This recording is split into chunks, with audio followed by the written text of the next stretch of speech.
સાકાર થયું સી પ્લેનનું સ્વપ્ન। કેવડિયામાં વડાપ્રધાન મોદીએ લોકાર્પણ કર્યું। કેવડિયાથી સી પ્લેન ફરી અમદાવાદ સુધી સફર।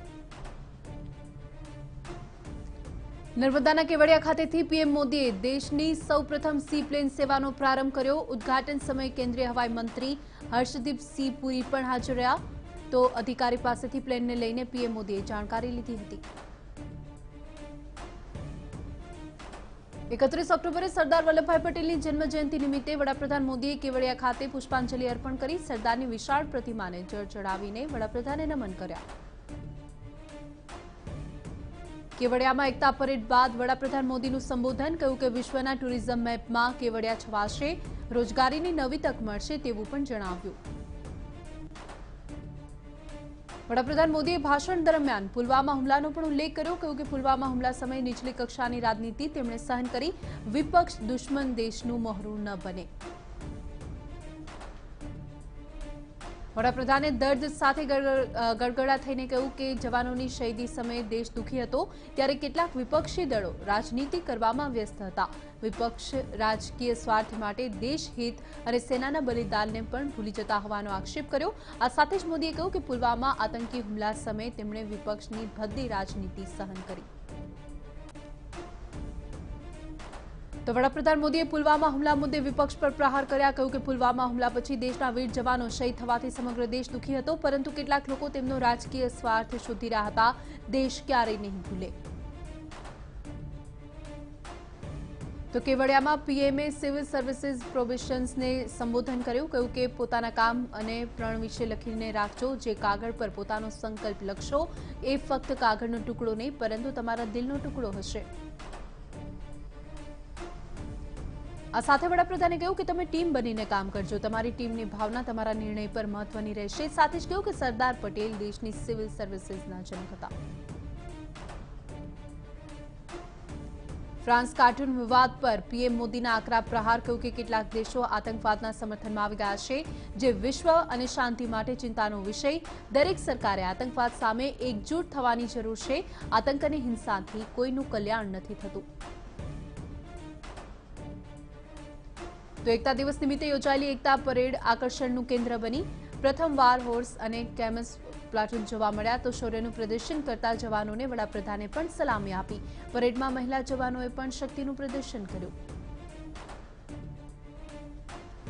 એકતા દિવસ નિમિત્તે યોજાયેલી એકતા પરેડ આકર્ષણનું કેન્દ્ર બની, જેમાં પહેલીવાર હોર્સ અને કેમલ પ્લાટૂન જોવા મળ્યા। આ દરમિયાન જવાનોએ શૌર્ય પ્રદર્શન કર્યું, જેને વડાપ્રધાને સલામી આપી, જેમાં મહિલાઓ પણ સામેલ થઈ હતી, જ્યારે કે સાંસ્કૃતિક નૃત્યએ પણ આકર્ષણ જમાવ્યું। સાબરમતી રિવરફ્રન્ટથી કેવડિયા વચ્ચે સી પ્લેન સેવા શરૂ કરવામાં આવી। મોદીના સ્વાગત માટે રાજ્યપાલ, સીએમ, ગૃહમંત્રી સાબરમતી રિવરફ્રન્ટ પહોંચ્યા। મોદીના આગમનને પગલે અમદાવાદ શહેર પોલીસ કમિશનરે અગાઉ જાહેરનામું બહાર પાડી ડ્રોન સહિતના રિમોટ આધારિત સાધનો ઉડાડવા પર પ્રતિબંધ આપ્યો હતો।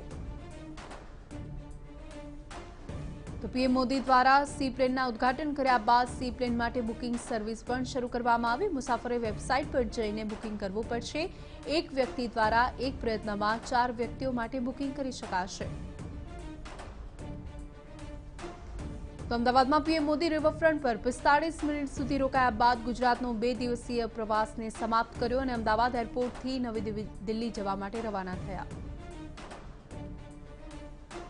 ગાંધીનગરમાં સરદાર પટેલની જન્મજયંતિના અવસરે મુખ્યપ્રધાન રૂપાણીએ શ્રદ્ધાંજલિ પાઠવી। સરદાર વલ્લભની પ્રતિમાને પુષ્પો અર્પણ કર્યા। રાજકોટમાં પોલીસ દ્વારા એકતા દિવસ નિમિત્તે પરેડનું આયોજન થયું। કાર્યક્રમમાં ડેપ્યુટી સીએમ નીતિન પટેલ ઉપસ્થિત। શહેરના બહુમાળી ચોક ખાતે સરદાર પટેલની પ્રતિમાને પુષ્પાંજલિ અર્પણ કરી।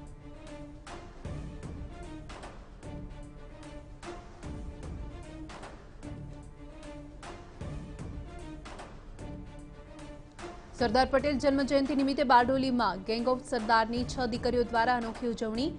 વારલી પેઇન્ટિંગ બનાવીને સત્યાગ્રહની ઝાંખી રજૂ કરી। 300 સ્ક્વેર ફૂટ દિવાલમાં માત્ર 3 કલાકમાં પેઇન્ટિંગ પૂર્ણ કરીને રેકોર્ડ બનાવ્યો।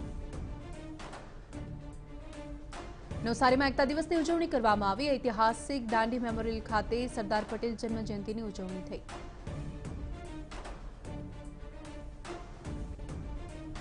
સુરતમાં લાજપુર મધ્યસ્થ જેલમાં સરદાર પટેલની પ્રતિમા મૂકવામાં આવી। જેલ સત્તાધીશોએ સરદાર પટેલની પ્રતિમાનું અનાવરણ કર્યું।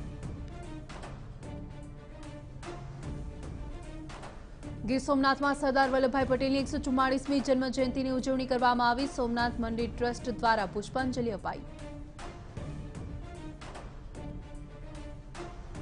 હિંમતનગરના ટાવર ચોકમાં સરદાર વલ્લભભાઈ પટેલની પ્રતિમા પર સ્વચ્છતાનો અભાવ.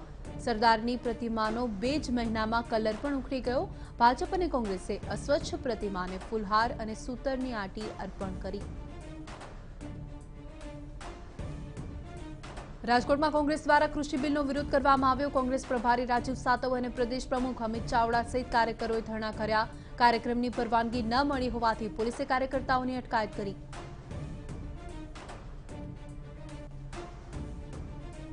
અમદાવાદના લાલ દરવાજા ખાતે સરદાર બાગ પાસે સરદારની પ્રતિમાને શ્રદ્ધાંજલિ આપી. કોંગ્રેસ દ્વારા ધરણાનો કાર્યક્રમ. રોજગારી, ખેડૂતોની સમસ્યા લઈને વિવિધ મુદ્દાઓ સાથે કોંગ્રેસે વિરોધ દર્શાવ્યો.